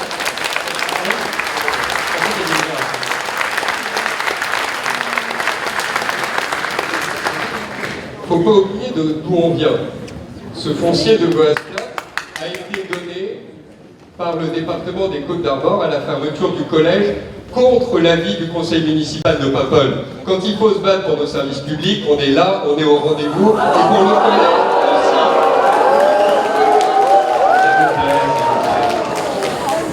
Ah ben ça vous embouche un coin, mais c'est comme ça. Donc, le collège, on l'a reçu du département. Et il a fallu choisir ce qu'on en faisait. C'était en 2012. 2012, avant les précédentes élections. Ça veut dire qu'on s'était engagé à en faire quelque chose. On a été au bout de notre projet de mandat, on le finalise avant les élections. Non seulement ça veut dire contrat rempli, mais ça veut dire qu'on a été efficace. Et vu les moyens que cela donne à la commune aujourd'hui, je pense qu'on peut en être fier. En tout cas, c'est notre cas et j'espère que ce sera le vôtre demain.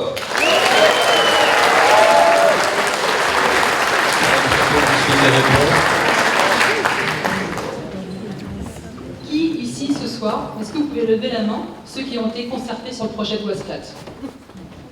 Voilà.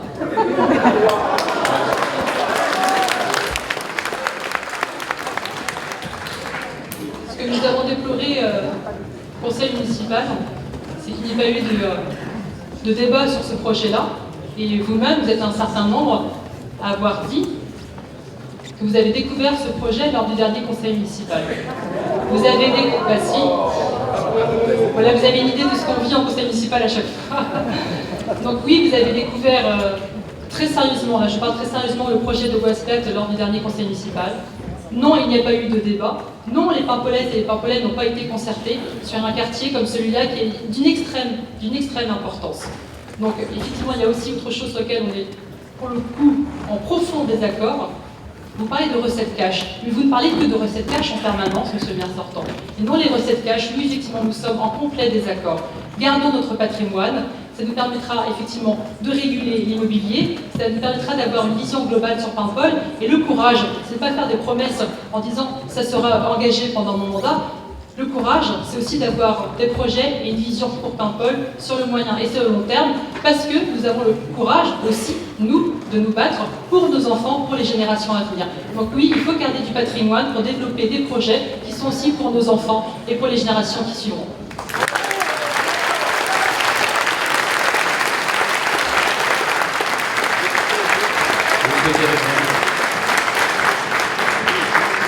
Et non, mais je n'oserais pas opposer des projets qui se ressemblent, puisque cette priorité, on la partage, et je suis content que tu t'y rapportes. Pour ce qui est du cash, oui, Fanny, tout ce qu'on arrive à prendre dans la poche d'investisseurs, c'est des emplois en moins à prélever, et ça veut dire faire confiance à l'entreprise, confiance à la dynamique de notre territoire, et ça montre bien qu'on est un territoire attractif. C'est véritablement une réussite à tous les étages.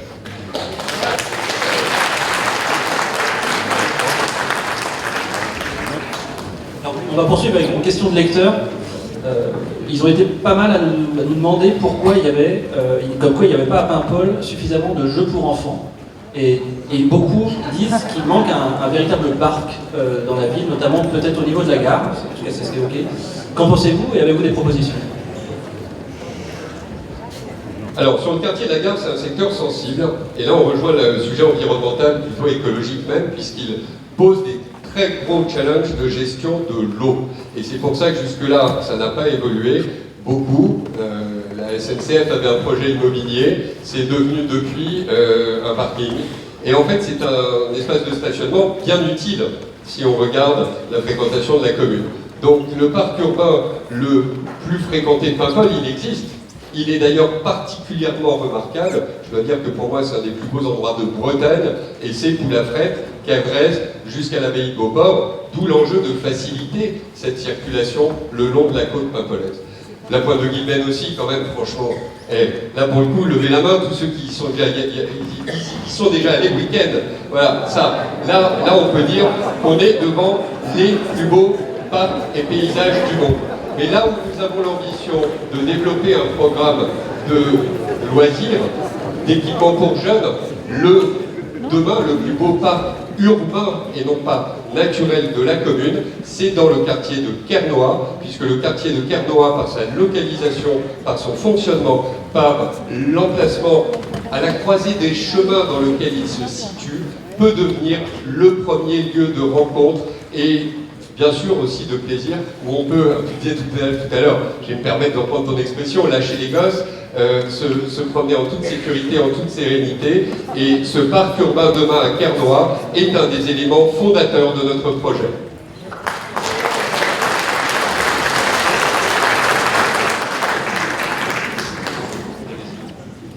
Alors là, je pense que soyez vigilants au chronomètre, parce que les structures pour enfants, pour le coup, je connais bien, parce que je suis éducatrice de jeunes enfants. Pour l'instant, vous êtes très très raisonnables tous les deux. La question de la structure pour enfants, elle répond à plusieurs interrogations.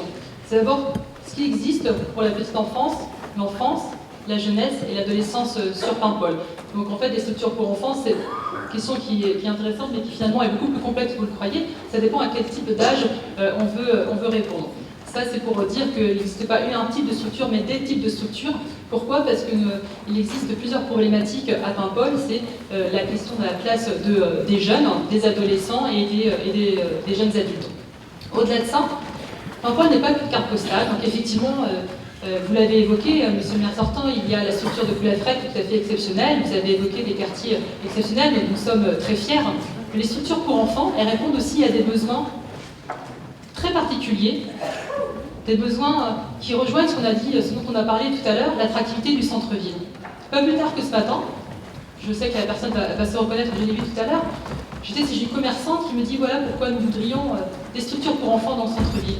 Tout simplement pour permettre, par exemple, quand madame, je veux dire au hasard, est chez le coiffeur, pour permettre à monsieur de déambuler dans le centre-ville et de pouvoir se promener et donc du coup d'avoir accès par exemple à des structures pour enfants. Il existe des manèges auxquels nous sommes attachés, mais des structures pour enfants gratuites, c'est aussi intéressant. La question de la structure pour enfants, elle pose aussi la question de l'attractivité du centre-ville en fonction de où on pose cette structure. Et tout le monde ne va pas à Poulafrette ou à Guilben quand on est au centre-ville. L'idée, c'est aussi de redynamiser le centre-ville. Et puis la question, elle se pose aussi pour les assistantes maternelles du territoire qui sont demandeuses de se promener dans Paimpol, et elles ont encore, bien que la démographie ne soit pas favorable, elles ont encore du travail. Et c'est une question qui est posée aussi, c'est de redynamiser Paimpol pour les plus jeunes. Donc effectivement, oui, la question des structures pour enfants, elle se pose. Maintenant, il y a plusieurs endroits que vous nous avez proposés lors des rencontres, donc nous choisirons en concertation avec les habitants le lieu ou les lieux les plus pertinents. Si je dois répondre très simplement, c'est qu'il y a, grâce à l'action de la commune, une maison d'assistante maternelle à Kériti, et quand vous voyez l'environnement dans lequel elle évolue, la présence de ces jeunes, vous voyez qu'on est présent avec la même obstination, la même passion et la même envie pour nos enfants, bien entendu. Alors je l'ai rappelé, moi j'ai un métier et en plus je l'exerce. Je suis responsable du relais parents-assistante maternelle. Responsable du relais parents-assistante-parents. Responsable du relais parents-assistante maternelle, ça veut dire que j'accompagne les assistantes maternelles du territoire. En l'occurrence, plusieurs assistantes maternelles depuis des mois souhaitaient se regrouper en maison d'assistantes maternelles, et c'est mon métier d'accompagner les maisons d'assistantes maternelles. Elles ne trouvaient pas d'endroit et je leur ai suggéré, puisqu'il y a une structure dans laquelle il n'y a plus d'enfants à Paimpol, c'est l'école de Kériti.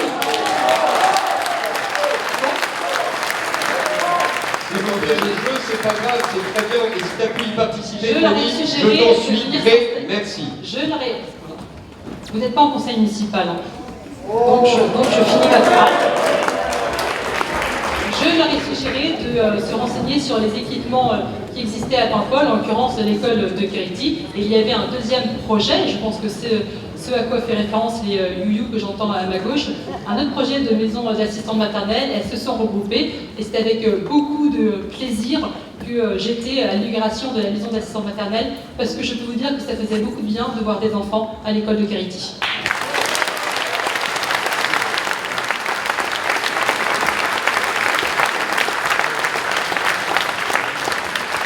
L'honnêteté et la transparence auraient pu t'amener à dire que nous y étions ensemble. Ça fait plusieurs fois que je salue ton action et j'étais partagé sur le plaisir de retrouver des enfants qui étaient déjà là quand même. Si on pense que Kériti sert aussi à l'éducation et l'accompagnement d'enfants en situation de handicap, et que la présence de la Fondation Bon Sauveur dans les murs de Kériti a bien montré tous les excès. Ah, vous savez, tu les connais bien maintenant, les messieurs Gatineau, messieurs Bouveau, monsieur Morisseau, qui disaient ah bah non, vous allez faire de la promotion immobilière. Vous voyez bien qu'ils avaient tort et que les procès d'intention n'ont pas leur place dans nos débats constructifs.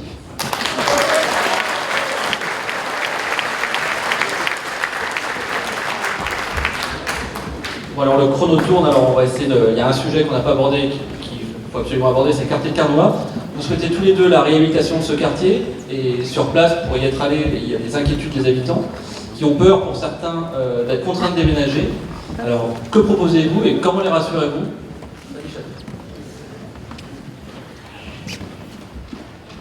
Les habitants de Carnois qui ont peur de déménager, je les rassure, parce que quand j'aurai gagné les élections, ils n'auront pas à déménager. Sur le projet de Carnois, la critique que l'on a pu faire ces dernières semaines, c'est que vous êtes parti d'un a priori qui était celui de la démolition-construction. Et ce que nous regrettons, c'est qu'il n'y ait pas eu un véritable diagnostic qui aurait pu permettre de comparer deux scénarios, alors maintenant on a le droit de dire scénario, deux scénarios possibles. Comparer le projet de la réhabilitation à celui de la démolition-construction. Auquel cas nous aurions pu, ensemble, avec l'ensemble ce sont les élus, ce sont les riverains du quartier, ce sont les associations, travailler et discuter. Il y a trois choses auxquelles il faut répondre et auxquelles il faut s'intéresser quand nous choisissons de travailler sur un projet aussi important que celui du quartier de Carnoy. C'est l'aspect écologique, on l'a déjà évoqué à plusieurs reprises, réhabilitation, construction, les enjeux ne sont pas les mêmes pour l'environnement. Il y a l'aspect économique que nous avons déjà évoqué. Un projet de réhabilitation est moins cher qu'un projet de démolition-construction. Et accessoirement, il y a l'aspect humain. Alors, j'ai vu, je travaille mes conseils municipaux, j'ai vu qu'il y avait un bureau d'études, alors je ne sais plus si c'est vie claire ou très claire, un bureau d'études qui a d'ailleurs, je remets en question, qui a rencontré des habitants. Au conseil municipal, il nous a été présenté plus de 200 rencontres. J'ai fait du porte-à-porte ces dernières semaines. Je me permets de remettre en question ces 200 rencontres, puisque 9 personnes sur 10 que j'ai rencontrées ne les avaient jamais vues, et j'ai fait quasiment toutes les portes du quartier Carnoy. Et puis, il y a aussi l'association des habitants du quartier Carnoy, qui a aussi fait du porte-à-porte, qui a aussi pris le temps de rencontrer les habitants, et qui s'étonne aussi de ce chiffre avancé de 100 personnes. Ce que je veux dire, c'est que ni l'association des habitants de Carnoy, ni moi, ni mon équipe, nous sommes des professionnels, nous ne pouvons pas prétendre avoir fait un diagnostic humain. Ce que je déplore, c'est qu'il n'y ait pas de diagnostic humain réellement qui ait été fait et qui aurait aussi permis de choisir entre deux projets, réhabilitation et construction. Nous ne sommes pas des professionnels. Néanmoins, ce que nous avons entendu, c'est des habitantes et des habitants très attachés à leur quartier, très attachés à leur logement. Je suis rentrée chez eux et c'est vrai que j'ai pu constater, alors je ne suis pas spécialiste, je ne peux pas prétendre, je ne sais pas si c'est vraiment parler d'insalubrité, en tous les cas j'ai vu des appartements et des logements qui méritaient très sérieusement une réhabilitation. Une isolation phonique, une isolation thermique. Nous sommes rapprochés de professionnels qui nous expliquaient qu'a priori les structures des bâtiments à Carnoy étaient solides. Mais il y a de vrais projets qui existent pour améliorer les conditions et les logements de ces HLM. Moi-même, j'ai vécu en HLM pendant des années, j'ai vécu aussi dans les HLM de Boisse-Plate. Je sais combien un logement peut être très agréable et je sais combien aussi il doit être moins énergivore pour moins fragiliser les budgets. Donc oui, nous partirions a priori plutôt sur un projet de réhabilitation. Une fois encore, je dis a priori parce que nous ferons un diagnostic très précis, économique, écologique et humain, et nous comparerons ensemble avec les habitantes et les habitants de Carnoy.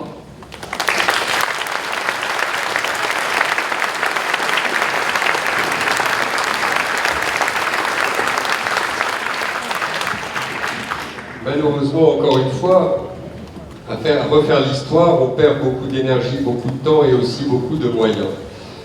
Oui, la concertation a été professionnalisée, elle a été menée à bien sur ce quartier.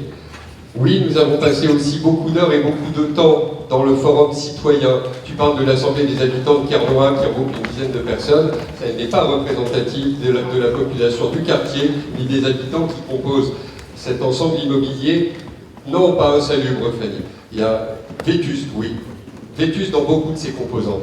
Et il y a 3 mots magiques. Alors moi non plus, je ne suis pas un technicien du bâtiment.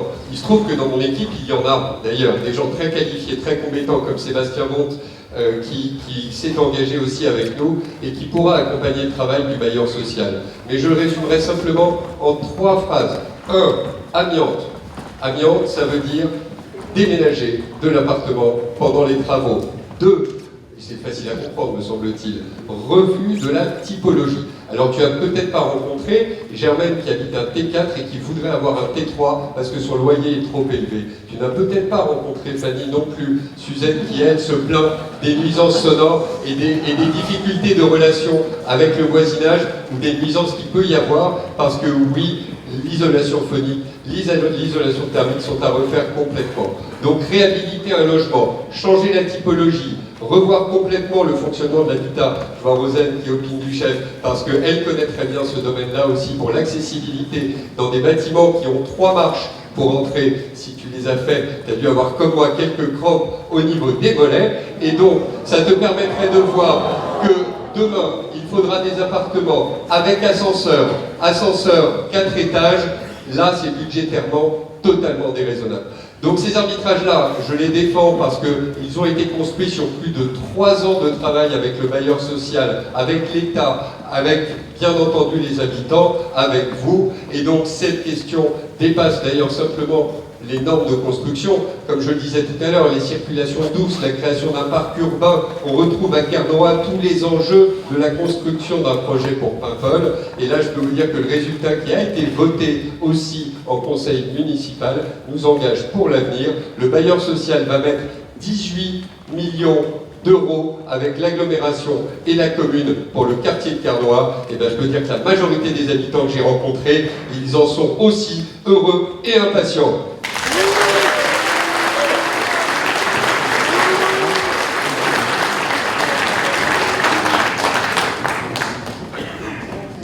Il y a un léger déséquilibre au niveau du temps. Donc on va poser une prochaine question et on il y a 36 minutes 30 pour Jean-Yves de Chasmartin et 40 minutes et 10 secondes pour m'échapper. On va poser une question. Martin aura un peu plus de temps pour y répondre. Et ça concerne les associations, et notamment sur qui repose une grande partie de l'offre culturelle et sportive. Est-ce que la ville les accompagne suffisamment? Est-ce que les infrastructures sont suffisantes pour celles-ci?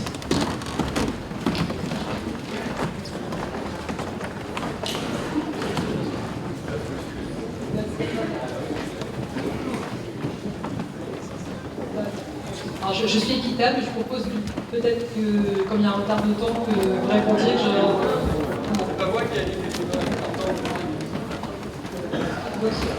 Sur les... Alors je vais essayer d'être concise. Une fois encore, nous connaissons les associations. J'ai plusieurs colistiers qui font partie de ces associations sportives. Nous les avons aussi rencontrés. Ce dont elles nous ont fait part, pour le plus grand nombre d'entre elles, c'est que nous soyons vigilants, puisqu'a priori il y a un besoin, c'est de rendre plus sécure, de sécuriser certains des équipements sportifs.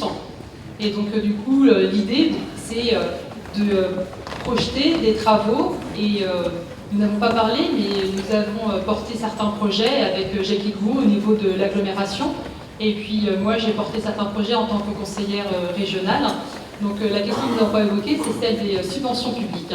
Donc quand les équipements méritent d'être réhabilités pour répondre à un besoin de sécurité, ou pour qu'ils soient un peu plus performants, il y a aussi la possibilité de demander des subventions publiques. J'insiste sur ce point, puisque ces 10 dernières années, ce sont un grand nombre de subventions publiques qui n'ont pas été demandées à Paimpol. Donc nous serons vigilants à aller chercher les aides là où elles existent. Et sur les associations sportives, pour ce qui est des équipements, non, nous n'aurons pas des projets d'équipement à des prix démesurés, qui plus est, qui engagent de faire des constructions sur des terres agricoles, alors que l'on sait aujourd'hui qu'il ne faut pas consommer de foncier agricole. Donc non, nous n'aurons pas de projets démesurés financièrement et qui en plus consommeront des terres agricoles.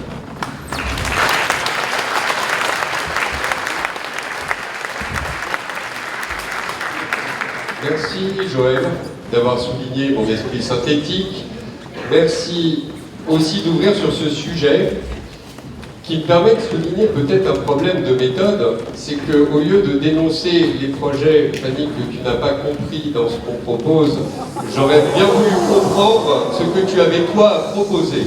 Alors soyons très précis sur ce sujet, parce qu'il en va effectivement de la dynamique associative de la commune.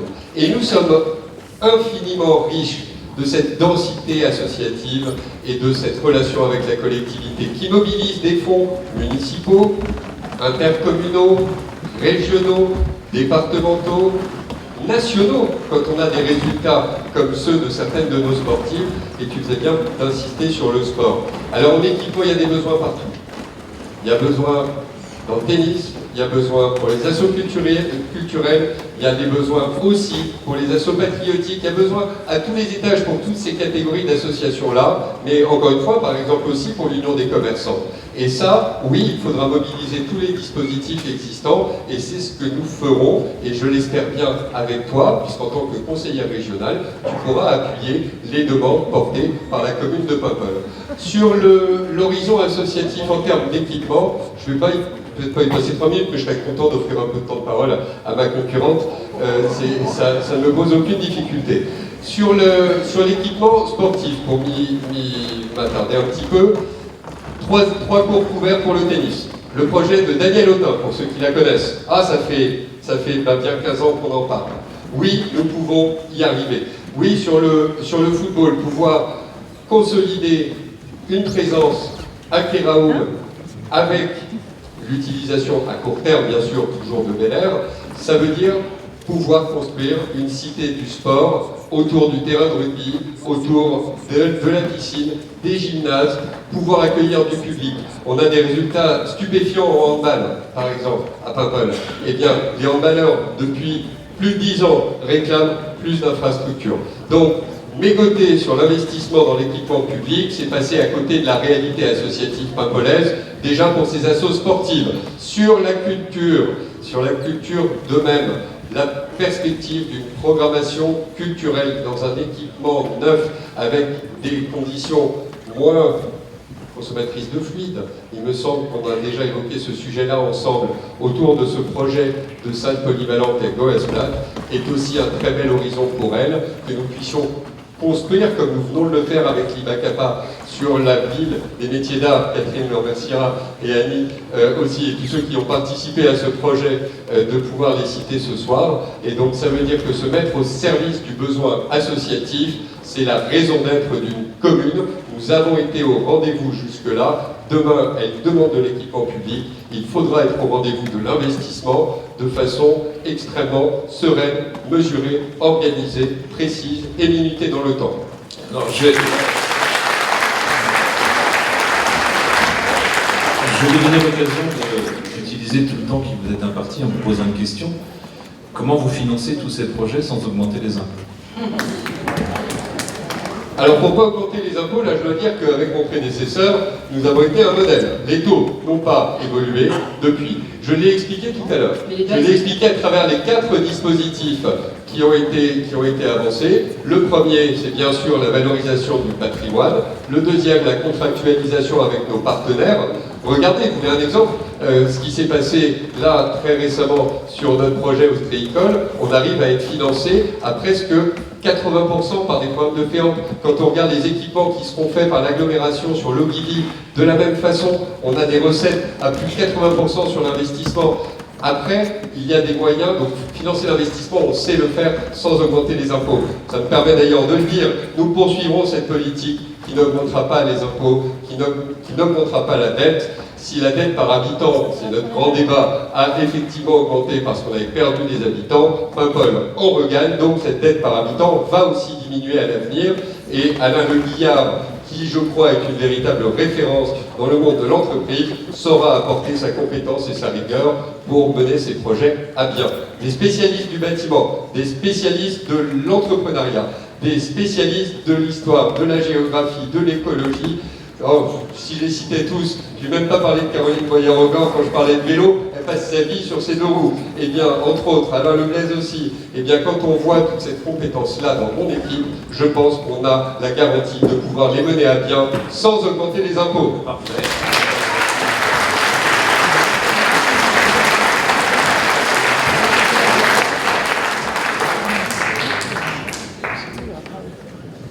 Les taux n'ont pas bougé, mais les bases ont évolué. Donc, de fait, les impôts ont augmenté. La dette par habitant est bien supérieure à Paimpol, que si vous comparez, c'est pareil, c'est très important, je trouve, en éducation civique et pédagogique, de vous dire que la plupart des informations que l'on vous donne, vous pouvez les trouver vous-même sur des sites. Donc là, vous pouvez aller regarder sur le site .gouv, vous tapez ma commune, vous tapez Paimpol, il y a des strates. Vous comparez Paimpol par rapport à la moyenne de la strate de 5 000 à 10 000 habitants, et vous verrez que nous sommes bien supérieurs à la moyenne sur la dette par habitant, sur l'encours de la dette. Oui, les impôts sont importants et élevés à Paimpol, c'est un fait. Je vous invite à les regarder, c'est assez facile à comprendre. Vous arrivez à... Enfin, vous avez dépassé votre temps, je suis désolé. Allez regarder le site, vous verrez qu'il y a effectivement que les impôts évoluent. Et de toute façon, il suffit de regarder sa feuille en bas à droite. Très bien. Sur les chiffres, vous pourrez voir aussi les effectifs scolaires de la ville de Lannion, c'est éducatif. Bien. Merci à tous les deux. Il est temps de conclure. Il y a des gens qui commencent à sortir pour aller voir sans doute le Paris Saint-Germain perdre contre Lyon. Il est temps de conclure. On va commencer par vous, Madame Chappé. Vous avez 2 minutes 30. Alors, j'avais prévu une conclusion, mais effectivement, on s'adapte. Alors, dans ma conclusion, je voudrais juste avoir un mot pour le breton, parce que nous n'avons pas pu parler de la langue bretonne. J'ai pour habitude, en tant que conseiller régional, à chaque session, d'intervenir sur les langues de Bretagne, sur la défense des langues de Bretagne. Et donc là, nous aurions pu parler... C'est un sujet dont on ne parle peut-être pas assez souvent, de la défense de la langue bretonne. Donc nous avons perdu la filière bilingue publique à Paimpol. Nous avons aussi, je ne sais pas si vous connaissez tous la charte Yadar-Brezonec. Nous ne répondons pas aux critères du niveau 1 de la charte Yadar-Brezonec à Paimpol. Donc nous avons ce projet de retravailler sur la défense de la culture et de la langue bretonne. Et c'est fait partie de notre patrimoine. C'est un sujet extrêmement important et qui nous tient à cœur. Nous n'avons pas non plus parlé du patrimoine. Nous avons rencontré un grand nombre d'associations, en particulier des associations des quartiers ruraux, pour ne pas les citer, Bévan et Plounaise, qui font un travail extraordinaire sur le patrimoine. Et donc nous aurons aussi une politique sur la valorisation du patrimoine extrêmement forte, en lien aussi avec les compétences de la région que je connais. Puisque je suis limitée dans le temps, je voudrais juste conclure en disant que je suis convaincue que être maire, c'est défendre, c'est avoir la volonté de défendre les intérêts de chacune et de chacun sans exclure personne. Être maire, c'est aussi avoir la volonté et le courage de défendre l'intérêt général. Et puis, pour conclure, je suis convaincue et intimement persuadée, et je vais reprendre un historien paimpolais très connu, en l'occurrence François Chappé, qui disait « Paimpol doit regarder le monde et doit être regardé, observé et contemplé par le monde ». Et c'est forte de ces ambitions que je me présente candidate pour être la future maire de Paimpol lors des élections municipales et communautaires du 15 mars prochain.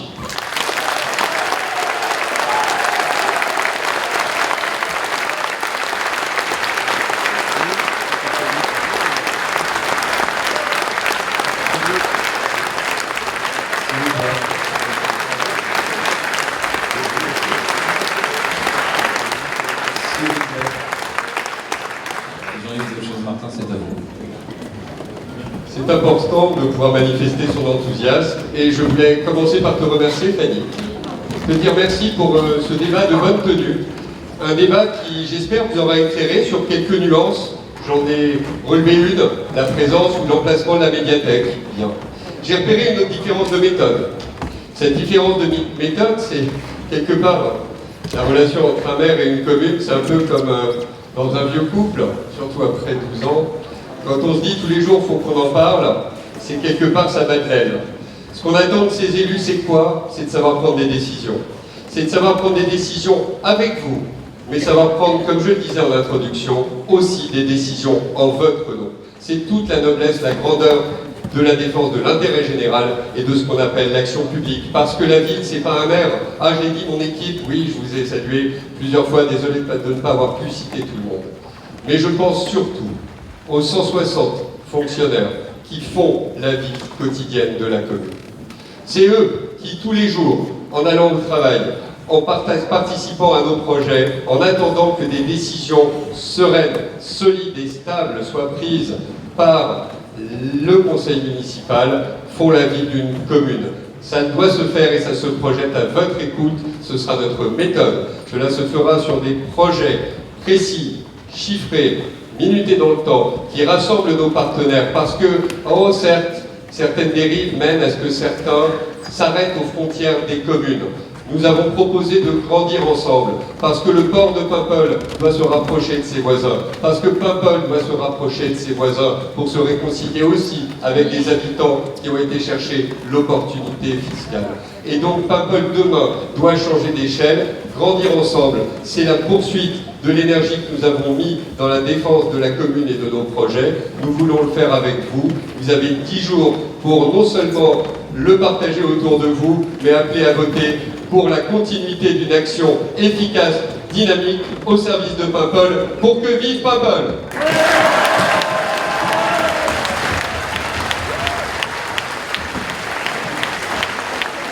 Merci à tous et bonne soirée. Je vous signale que Ce débat a été retranscrit en direct sur westfrance.fr. Il est consultable encore tant que vous voulez et dans les colonnes de West France demain.